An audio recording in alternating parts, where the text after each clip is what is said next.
La fin, la fin de l'hégémonie du dollar a-t-elle sonné? La Chine a en tout cas décidé d'en finir avec la suprématie du billet vert. Le dragon s'apprête à libeller son premier contrat pour le pétrole brut avec sa propre monnaie, le yuan, adossé à l'or. Une première qui pourrait bien créer un précédent. Élise Blaise. L'Empire du Milieu s'émancipe. C'est un énorme tremblement de terre annoncé depuis quelque temps. Avant la fin de l'année, la Chine devrait signer un contrat sur le pétrole dans sa propre monnaie, le yuan, alors que le dollar régit depuis toujours les échanges énergétiques. Adossée à l'or, la monnaie chinoise pourrait constituer une véritable aubaine pour les exportateurs de pétrole qui ne rechigneront donc pas à l'accepter. Au contraire, cette nouvelle possibilité de transaction ouvre bien des perspectives aux pays frappés par les sanctions américaines ou souhaitant tout simplement éviter les transactions en dollars. Un bouleversement planétaire qui s'inscrit dans l'évolution progressive de la place de la Chine dans le monde. L'essayiste spécialiste en géopolitique Hervé Juvin nous explique les différentes étapes qui ont permis au dragon d'ouvrir ses ailes. La Chine est passée de la petite à la moyenne aisance et aujourd'hui elle entend passer au rêve chinois.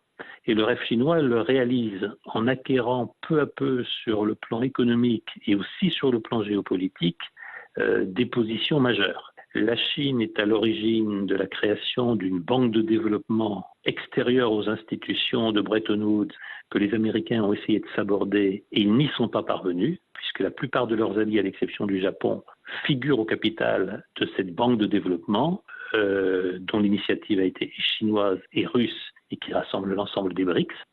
La Chine a créé il y a maintenant 2 ans un marché de l'or physique totalement indépendant des marchés américains et londoniens qui contrôlent, il faut le dire, qui manipulent les cours de l'or.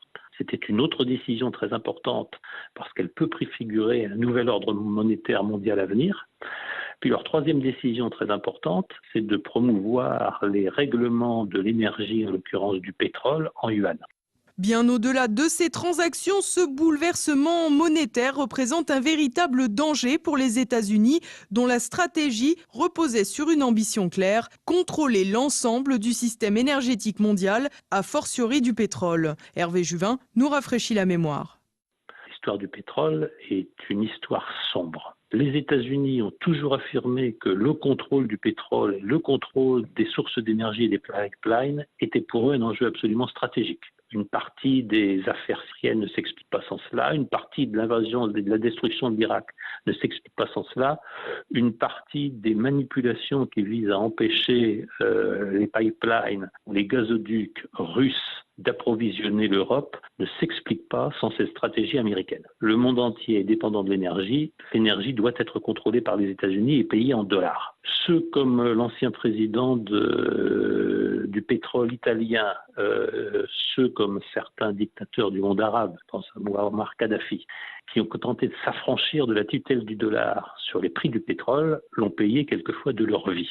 La Chine a donc un lourd défi à relever, mais si l'initiative est menée à bien et qu'une alternative au dollar se développe, le règne américain s'effritera peu à peu et c'est le monde entier qui pourrait se recomposer.